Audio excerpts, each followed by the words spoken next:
22절부터 25절. 너를 낳은 아비에게 청종하고 내 늙은 어미를 경히 여기지 말지니라. 진리를 사되 팔지는 말며 지혜와 훈계와 명철도 그리할지니라. 의인의 아비는 크게 즐거울 것이요 지혜로운 자식을 낳은 자는 그로 말미암아 즐거울 것이니라. 내 부모를 즐겁게 하며 너를 낳은 어미를 기쁘게 하라. 아멘. 내 부모를 즐겁게 하라라는 제목으로 하나님 말씀 증거합니다. 오늘의 주제가 상당히 무겁게 들릴 수도 있습니다. 내 부모를 즐겁게 하라. 어떻게 하면 부모님을 즐겁게 할 수 있을까?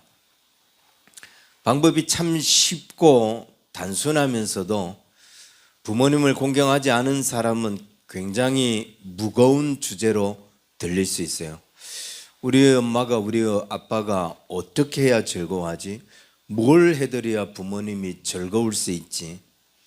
이게 부모님을 늘 섬겨오던 분들은 부모님을 즐겁게 하는 것이 그렇게 큰 숙제가 아니에요. 그런데 부모님을 공경하는 마음이 없었던 분들은 뭘 해야 부모님이 즐거워할 수 있을까? 굉장히 무거운 그런 숙제가 될 수 있습니다. 그래서 오늘은 이런 어떤 부모님을 즐겁게 하는 방법을 말씀드리기 이전에 가장 근본이 되는 문제, 부모님을 공경해야 하는 문제부터 한번 말씀을 드리고자 합니다.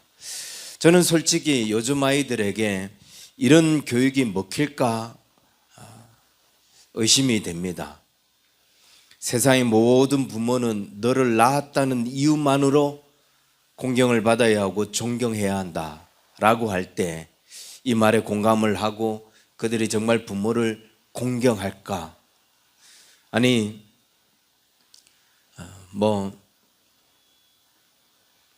정상적인 사고, 정상적인 가정, 그런 가정에서 태어난 아이들은 그럴 수 있겠습니다. 그러나 그렇지 못한 아이들, 이런 아이들도 참 많은데 그런 아이들이 또 내 부모를 공경하라고 하는 이 말에 공감하며 부모를 공경하는 그런 마음을 가질 수 있을까?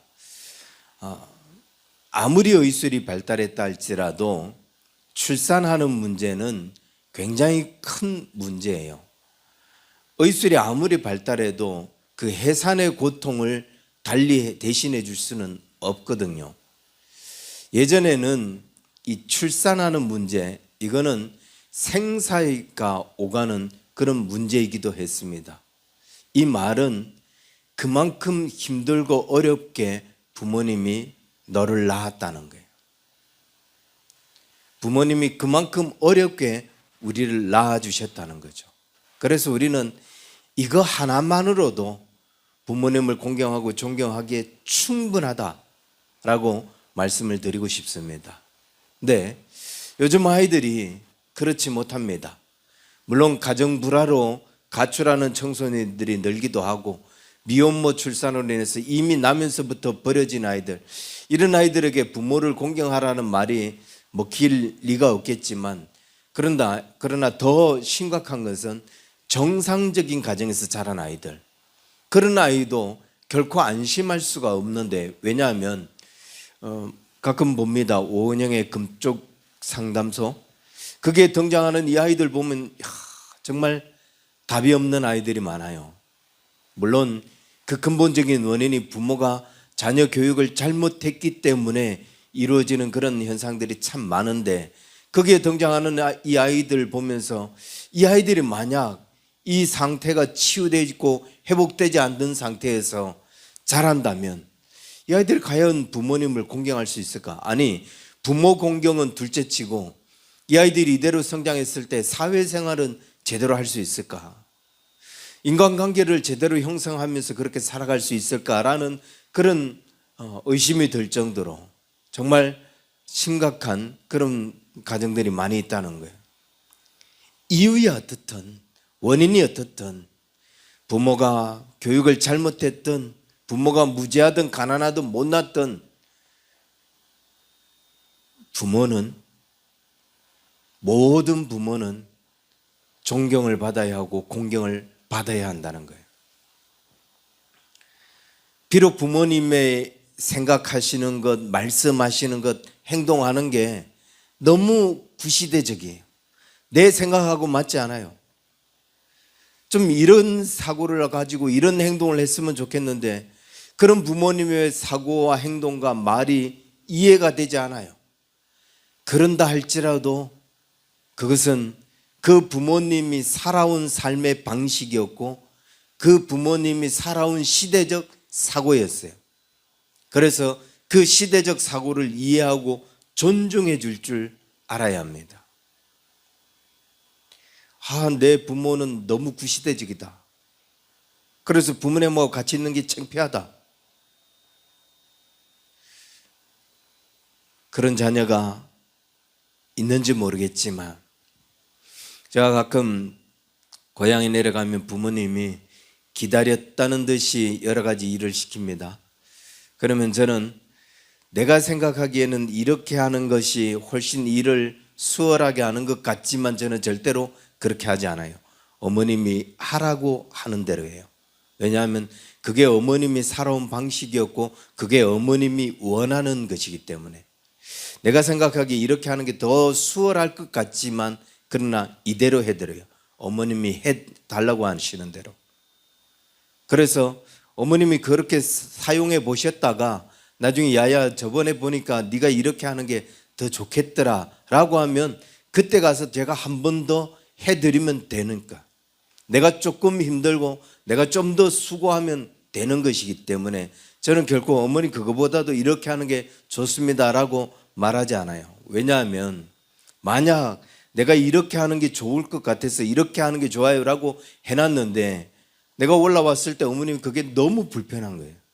그게 어머니가 살아왔던 방식이 아니고 그게 어머님이 원하셨던 방식이 아니기 때문에 그게 너무 불편하다.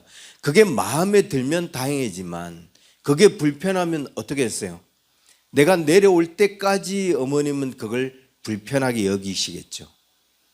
그래서 그냥 어머님이 원하시는 대로 내가 한 번 더 수고하면 되기 때문에 그냥 어머님이 원하시는 대로 해드립니다. 그게 어머님이 살아온 방식이었고 그게 어머님이 원하시는 것이었기 때문에 이게 부모님을 인정해 드리는 거 그게 이 부모님을 공경하는 것이라고 저는 말씀드리고 싶어요. 내가 원하는 것이 아니에요. 내가 바라는 것이 아니에요. 부모님이 이해하고 부모님이 살아오신 방식, 부모님이 원하시는 것, 그것을 맞춰드리고 그것을 인정해드리고 그것을 세워드리는 것, 이게 저는 부모님을 공경하는 것이라고 말씀드리고 싶습니다. 부모를 공경할 줄 아는 사람, 그런 사람은 잘못되는 사람 없습니다. 부모를 공경하지 않는 사람 치고 잘 되는 사람 없다고 저는 봐요. 이런 사람은 사회 나가서도 인정을 받지 못하고 원만한 관계도 이루지 못한다고 저는 생각합니다. 결코 그런 사람이 또 성공적인 삶을 살아서도 안 된다고 봐요. 부모를 공경할 줄 알아야 그래야 그 사람이 인간됨이 되어 있다고 저는 말씀을 드리고 싶고 그 사람의 어떤 사회성 이런 부분들이 제대로 형성된 사람이라고 저는 말씀을 드리고 싶습니다. 프랑스 역사를 보면은 프랑스 역사상 69명의 왕들이 있었어요. 그런데 그 69명의 왕들 중에 프랑스 국민들에게 존경을 받고 사랑을 받은 사람은 3사람뿐이에요. 루이 14세, 루이 16세 그리고 한 사람 이름이 참 힘든 사람인데 그 사람 이름은 잘 기억이 안 나는데 이들의 특징이 뭐냐면은 그들은 친어머니 밑에서 자랐고 친어머니 젖을 먹으면서 살았고 그리고 그 부모님의 사랑을 받으면서 사는 사람이라는 거예요. 그럼 나머지들은 다 친부모 밑에서 친부모가 계시지 않았지만 왕들의 특징을 보면은 계모 밑에서 또 유모 밑에서 자라는 경우가 많아요. 그런데 이 루이 14세와 16세 그리고 그 한 사람 아무리 생각해도 안 떠올라요. 그 한 사람은 그 친부모의 젖을 먹으면서 그 보호 아래 살았다는 거예요. 이건 뭘 의미하냐면은 그 부모의 사랑을 그 안에서 느끼며 받으며 그렇게 자랐다는 거죠. 직접 그 부모의 사랑을 받은 사람들, 그 진정한 사랑을 경험한 사람들이 뭘 하냐? 진정한 부모의 사랑을 받은 사람이 그 사랑을 배우기 때문에 그 사랑을 할 줄 안다는 거죠. 부모의 사랑을 자기가 깨달았기 때문에, 그 사랑을 가슴에 묻었기 때문에, 그래서 그 사랑을 알기 때문에 백성들을 사랑할 줄 알고 이해할 줄 알고 그 백성들의 그 사랑을 베풀 줄 안다는 거죠. 그래서 우리는 부모의 사랑을 깨달아야 되고 그 부모의 사랑을 가슴 깊이 새길 줄 알아야 돼요. 그래야 우리가 그 사랑을 통해서 다른 사람들을 이해하고 다른 사람들을 사랑할 줄 아는 그런 마음, 그 삶을 살아갈 수 있게 된다는 거죠. 부모의 사랑이 어떤 사랑이에요? 그건 어떻게 말로 할 수 있습니까? 이걸 어떻게 그 말로 표현할 수 있습니까? 부모의 사랑은 정말 말로 다 표현할 수 없는 깊고도 넓은 사랑. 그게 부모의 사랑이에요. 모든 것을 내어주는 사랑, 아낌없이 품어주는 사랑, 그게 부모의 사랑이 아닐까. 흔히 부모의 사랑을 그 가시고기의 사랑으로 많이 비유를 하잖아요. 가시고기가 어떻게 합니까? 산란철이 되면은 암컷은 그 알을 낳다가 죽습니다. 이게 부모의 사랑의 시작이에요. 그러니까 자기 모든 힘을, 온 힘을 다하여 자녀를 낳다가 그 자리에서 죽는. 그럼 이제 수컷은 어떻게 하냐? 그 암컷이 알을 낳으면은 그 곁을 떠나지 않아요. 그때부터 암컷이 해야 할 역할들을 다 해줍니다. 주변에서 그 알을 굴려가면서 산소를 잘 공급시켜주고 주변의 적들을 침입을 막아주면서 아무것도 먹지 않고 평생 그 알이 부화될 때까지 그 곁에서 계속해서 그 알을 보호하고 굴려주는 그 역할을 해요. 그러다가 비로소 알이 깨어날 때 그 수컷은 거기서 지치고 쓰러지다가 죽습니다. 이게 부모의 사랑이라고 말씀을 드리고 싶습니다. 자기 인생 전부를 아낌없이 줄 수 있는 사랑, 심지어 생명까지도 내어줄 수 있는 사랑, 그게 부모의 사랑이에요. 자기가 먹고 자기가 입고 자기가 가지는 것보다도 내 자녀가 있고 내 자녀가 먹고 내 자녀가 가지는 것이 더 행복하고 더 즐거운 사랑, 그게 부모의 사랑이에요. 그런 부모를 공경해야 되고 또 그런 부모의 사랑을 아는 사람은 이 부모를 공경하는데, 근데 여러분 한번 우리 주변을 돌아보세요. 부모 공경을 아무나 하는가? 같은 형제인데도 부모 공경을 하는 사람이 있고 그렇지 않은 사람이 있는 것을 봅니다. 누가 부모 공경을 하죠? 어떤 사람이 부모 공경을 하는 것 같아요? 부모의 사랑을 경험한 사람, 아니 부모의 사랑을 깨달은 사람이 부모님을 공경합니다. 그 사랑이 어떤 사랑인지 깨달은 사람. 안타깝게도 똑같이 그 사랑을 받고 자라면서도 그 사랑을 깨닫지 못한 사람들은 부모를 공경하지 않아요. 그냥 부모 앞에서 자기가 원하는 것, 자기 고집만 이야기합니다. 하지만 그 부모의 사랑이 어떤 것인지, 그 부모가 자기를 위해서 어떤 희생을 했는지를 깨달은 사람들은 부모님이 원하는 대로, 부모님의 마음이 즐거운 대로 그 마음을 맞춰드리고 그 마음을 이해해드리기 위해서 노력하고 애를 쓰게 되죠. 자녀라면 그 부모의 사랑을 경험해야 되고 그리고 그 부모의 사랑을 깨달아야 된다. 그래야 그 사랑을 깨달을 때 내가 비로소 그 사랑을 베풀 줄 아는 사람이 되고 그 사랑을 나눌 수 있는 사람이 될 수 있다는 거예요. 이 사랑을 깨닫지 못하고 어떻게 다른 사람을 이해하고 다른 사람의 그 사랑을 줄 수 있는 사람이 되겠는가? 부모는 내가 태어나면서 처음 경험하는 첫 번째 스승이다. 그 부모에게서 부모의 사랑이 어떤 것인지를 이해하고 배워야 하고 또 그 사랑을 제대로 깨달아야 그래야 또 내가 내 자녀들을 사랑하고 이해할 줄 알게 되고 무엇보다도 다른 사람에게도 그 사랑을 베풀고 이해할 수 있는 그런 사람이 될 수 있다. 이런 말이 있습니다. 철학자 소크라테스죠. 부모의 은혜를 모르는 사람, 당신이 부모의 은혜를 모른다면 당신은 친구를 얻을 자격도 없다. 당신에게 친구가 되어줄 사람이 없다. 부모의 은혜를 알아야 사회관계도 인간관계도 원만하게 이루어질 수 있다는 거죠. 그래서 제일 먼저 부모의 은혜를 아는 사람이 되자. 부모의 은혜를 깨닫는 사람이 되자. 자, 그러면 그 부모의 은혜를 깨닫는 우리가 어떻게 부모를 공경해야 하는가? 부모를 공경하라. 아니, 부모는 내 부모를 즐겁게 하라라고 말씀하고 있습니다. 부모님을 즐겁게 하라. 부모님을 공경해 본 사람은 그게 어려운 숙제가 아니에요. 부모님을 즐겁게 하는 게 뭔지, 어떻게 하면 부모님을 즐겁게 해드리는지 우리는 잘 알고 있고 또 하고 있어요. 그런데 부모님을 공경해 보지 않은 사람은 뭐 맛있는 걸 사드려야 되나? 용돈을 드려야 되나? 뭐 여행을 보내드려야 되나?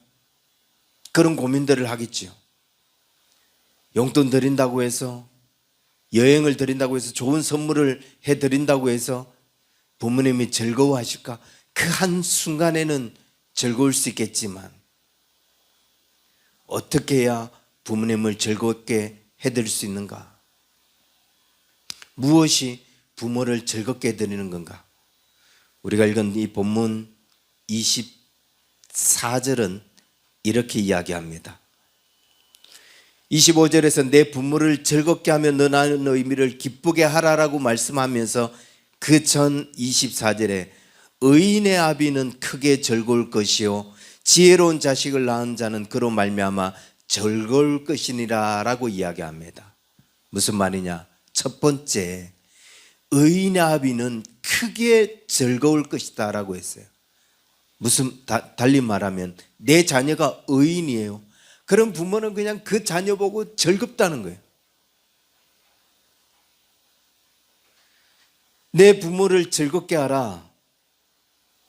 뭐 매일 전화해드리고 그냥 뭐 부모님이 원하는 거 해드리고 용돈 보내드리고 여행 보내드리고 그거 하지 않아도 내가 의인이 되어 있을 때 부모님은 그런 나를 보고 너무 즐겁다는 거죠. 의인이 된다는 게 뭡니까? 심지어 내가 의롭게 살지 못한 부모라 할지라도 그 부모는 내 자녀가 의로운 자가 되기를 소망해요. 내 자녀가 올바르게 사는 그런 사람이 되기를 간절히 원해요. 그래서 부모가 이런 말을 해요. 너만큼은 나같이 살지 마라. 얼마나 뼈 있는 말씀이에요. 너만큼은 나같이 되지 않았으면 좋겠다.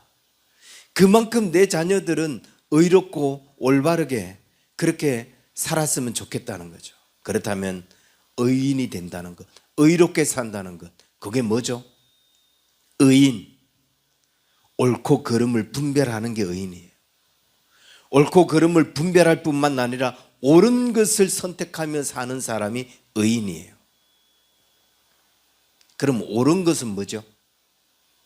무엇을 가지고 이건 옳은 거고 이런 그런 거다, 이건 옳고 저건 나쁜 거다 라고 분별을 합니까? 뭐 어렵지 않습니다. 하나님께서 우리에게 최소한의 양심이라고 하는 그 기준점을 주셨어요. 이 최소한의 양심이라고 하는 이 기준점에서 그냥 보면 이게 옳은 거고 이게 그런 거고 그냥 알아요. 여러분, 다른 사람을 해하는 것, 그게 옳은 거예요, 그런 거예요? 도둑질하는 것 이게 옳은 거예요, 그런 거예요?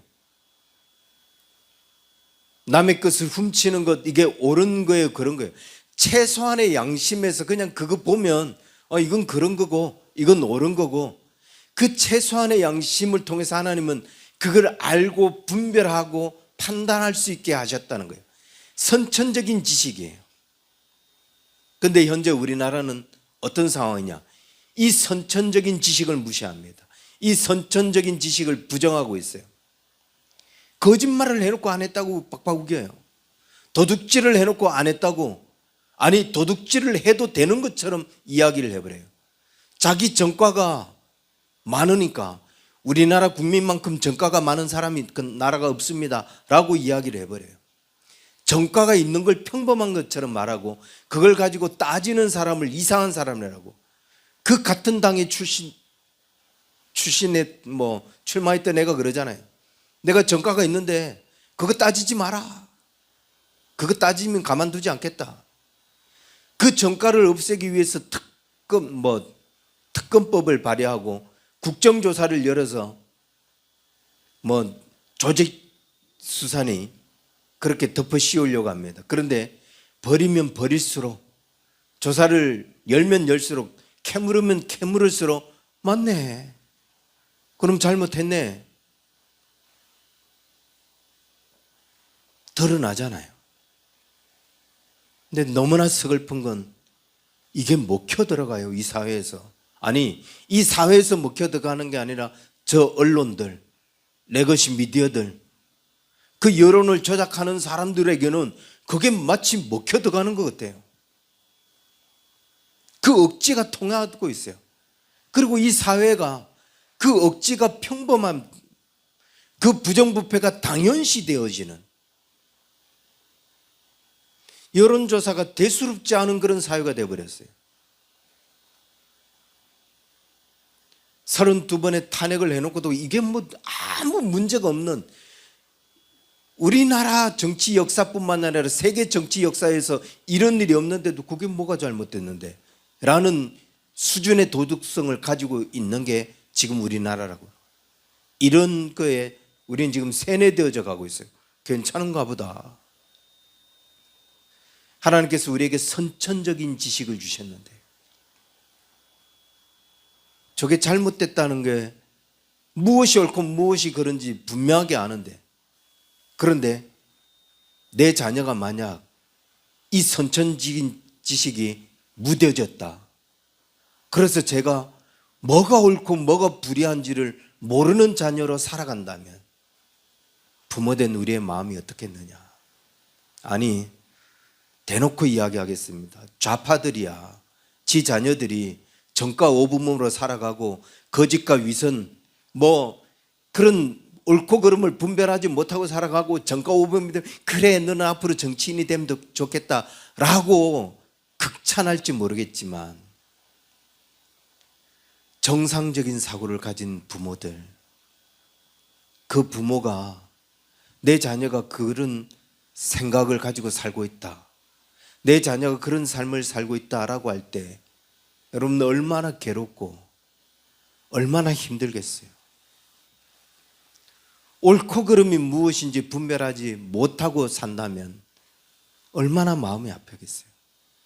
내 자녀의 삶을 보는데 얘가 뭐가 옳고 그른지를 구별하지 않고 살아가고 있어요. 그럼 얼마나 힘들겠어요. 의인의 아비는 크게 즐거울 것이라. 내 자녀가 의롭게 살아갈 때 그때 부모는 그것보다 즐거운 게 없다, 그것보다 행복한 게 없다. 그래서 다른 거 안 해도 된다. 부모님에게 용돈 드리려고 얼마를 드려야 되나 액수 따지지 말고, 유럽 여행을 보내드려야 되나 동남아 여행을 보내드려야 되나 고민하지 않아도 돼요. 너만 의롭게 살면 돼요. 너만 의롭게 살면 부모는 그것으로 인하여서 즐겁다는 거예요. 그것으로 인하여서 행복하다는 거예요. 사랑하는 성도 여러분, 여러분의 자녀가 의롭게 사는 자녀가 될 수 있기를 축복합니다. 그 자녀들이 하나님께서 주신 그 선천적인 지식, 그 선천지식인 지식 때문에 무엇이 옳고 무엇이 그런지를 항상 분별하고, 그래서 불의한 것을 보면 불의하다라고 이야기하고 의로운 것을 항상 선택하면서 정의로운 삶을 살 수 있는 그런 자녀가 될 수 있기를 축복합니다. 또 한 가지는 지혜로운 자식을 낳은 자는 그로 말미암아 즐거울 것이라 라고 했습니다. 지혜로운 자녀, 내 자녀가 지혜로울 때 그것 때문에 즐겁다는 거예요. 그것 때문에 기쁘다는 거예요. 자녀가 지혜롭게 사는 걸 보고 너무 기쁘고 행복하다는 거죠. 그럼 지혜롭다는 게 뭐죠? 뭘 보고 지혜롭다고 이야기해요? 머리가 똑똑하면 지혜로운가요? 머리가 똑똑한데도 살아가는 삶에 있어서 이게 지혜롭지 못한 사람은 봅니다. 지혜라고 하는 것은 히브리어로 하캄, 살아가는 기술이에요. 삶을 살아가는 기술에 있어서 지혜로운 거예요. 무엇이 선하고 무엇이 악한지를 옳게 분별할 뿐만 아니라 분별하는 것에 있어서 거치는 게 아니라 항상 옳은 길을 선택해요. 의로움과 거짓됨을 분별해서 항상 의로운 길을 걸어가요. 이 길을 가면 언젠가는 내가 내 선택으로 말미암아 어려움을 당할 거다, 그걸 알기 때문에 선천적으로 그것을 깨달아요. 그래서 이게 이 순간에는 좋아 보일지 모르지만 선택하지 않아요. 그런 지혜로움이 있는 거예요. 삶을 살아가는 데서 이런 지혜로움, 자녀가 그런 지혜를 가지고 있네요. 그렇게 자신의 삶을 살아가네요. 그런 자녀를 보면서 기뻐하지 않을 부모가 어디 있습니까? 그런 자녀를 보면서 즐겁지 않을 부모가 어디 있겠어요? 아이가 나이가 돼서 독립할 나이가 됐는데도 뭘 해야 될지 모르고 있고 자기 가야 할 길을 찾지 못해요. 세상에 무엇이 선하고 무엇이 악한지도 분별하지 못하고 그냥 전방지축으로 살아가고 있어요. 그러면 이 아이는 근심을 넘어서 짐이 되죠. 그런데 자기 가야 할 길을 척척 알아서 가고 알아서 갈 뿐만 아니라 분별을 합니다. 저 순간에 내가 봤을 때는 저 순간엔 저게 좀 좋아 보이는데, 그런데도 부모가 고심이, 왜 부모는 인생을 살아온 경륜이 있기 때문에, 그래서 야 저거 순간 좋아 보이지만 저거 선택하는 순간 저 아이 뒤에서 얼마 가지 않아서 후회하게 될 텐데, 그런데 이 아이가 그걸 볼 줄 아는 눈이 있네요. 그 좋아 보이는 거 선택하지 않고 그 유혹을 단번에 물리치면서 좀 힘들지만 좀 돌아가는 것 같지만 그 길을 선택하며 가네요. 그러면 얼마나 기쁘겠습니까? 얼마나 감사하겠어요? 이 아이가 어디를 가도 어디에 내놓아도 걱정이 안 돼요. 무엇을 한다고 해도 염려가 안 돼요. 그냥 축복해주고 잘하고 있다, 격려해주고, 그래 하나님께서 너에게 축복해 주실 것이다 응원해 주는 그런 일만 하게 되는 거죠.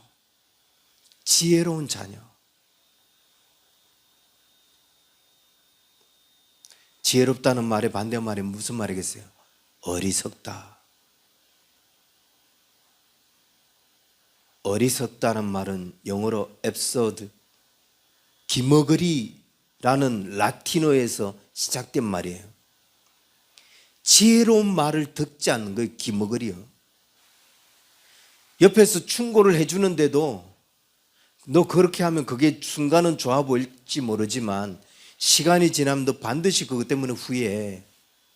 그러니까 좀 힘들더라도 일 선택해라. 그런데 그런 어떤 지혜로운 충고를 듣지 않아요. 그 순간의 그 유익 때문에 부모가 인생을 살아오면서 인생의 경륜을 통해서 그거 좋아 보이지만 나중엔 반드시 후회된다, 그 삶의 지혜를 가지고 이야기해 주는데도 불구하고 안 듣습니다. 그럴 때 얼마나 안타깝겠어요. 그래서 성경은 우리에게 괜히 이렇게 말하는 게 아니에요. 내 부모를 공경하라, 내 부모에게 순종하라, 자녀들아, 너희 부모를 주 안에서 순종하라. 이것이 오늘이나. 이 말씀 괜히 하는 게 아니에요. 어느 부모치고 자녀가 잘못되기를 바라면서 그 잘못된 길을 자기가 뭐 제대로 알지도 못하면서 너 이렇게 하는 게 좋아 라고 하는 부모가 어디 있겠어요. 기도해보고 자기 인생의 경륜을 경험 삼아 또 조언하면서 이게 옳은 것 같다. 물론 시대적 착오는 있을 수 있어요. 그러나 그 부모의 충고는 헛된 게 없다. 그래서 그 부모의 충고를 믿음으로 받아들이고 듣고 순종하는 것이 내 인생에 훨씬 유익하다는 겁니다. 아무튼 부모님을 즐겁게 할 수 있는 자녀들 될 수 있기를 바랍니다. 부모를 공경할 수 있는 자녀들 될 수 있기를 바랍니다. 부모를 즐겁게 하는 일이 다른 일이 아니라고 했습니다. 내가 어떻게 살아가는 사람이냐, 내가 의인으로 살아갈 때에, 내가 지혜롭게 살아갈 때, 그게 내 부모를 가장 즐겁고 가장 행복하게 해드리는 일이라고 했습니다. 그렇다면 나의 삶이 어떤 삶인지 돌아보고 내가 정말 지혜로운 삶인지, 내가 옳고 그름을 잘 분별해서 의롭게 살아가는 사람인지 우리 자신을 돌아보고 우리 부모에게 어떻게 해드릴까, 매일 전화를 해드릴까, 용돈을 드릴까, 여행을 보내드릴까, 그런 고민보다도 먼저 부모님 앞에서 나는 어떤 자녀인가 돌아보고 지혜로운 자녀, 지혜로운 삶을 살아가는 자녀, 부모님이 믿고 안심할 수 있는 그런 자녀. 그래서 부모님이 나만 봐도 그냥 마음이 즐겁고 기분이 좋은 그런 자녀로 살아가는 우리 언약의 교회 성도들 되기를 주의 이름으로 간절히 축원합니다. 기도하겠습니다. 하나님 아버지, 우리를 다시 한 번 더 붙잡아 주시고 우리로 하여금 다시금 우리의 인생의 길에 깊은 질문을 던지게 하여 주옵소서. 우리가 정말 지혜롭게 살아가고 있는지, 선악을 옳게 분별하면서 항상 옳은 길을 선택하며 살아가는 그런 삶인지, 의인의 자녀를 둔 아비는 즐겁다고 말씀하여 주셨습니다. 우리가 그렇게 의인으로 살아갈 수 있는 그런 주의 자녀들 되게 하여 주시고 부모님을 더 기쁘시게 하고 또 부모님의 그 사랑을 가슴 깊이 깨닫고 그래서 그 사랑을 이해하고 나누고 또 베풀 수 있는 그런 우리 언약의 성도들 다 될 수 있도록 축복하여 주옵소서. 이제는 우리 주 예수 그리스도의 은혜와 하나님 아버지의 크신 사랑과 성령님의 인도하심이 부모의 사랑을 이해하고 베풀기를 원하는 우리 언약의 성도들 저들의 모든 삶 위에 이제로부터 영원토록 항상 함께 있을지어다. 아멘.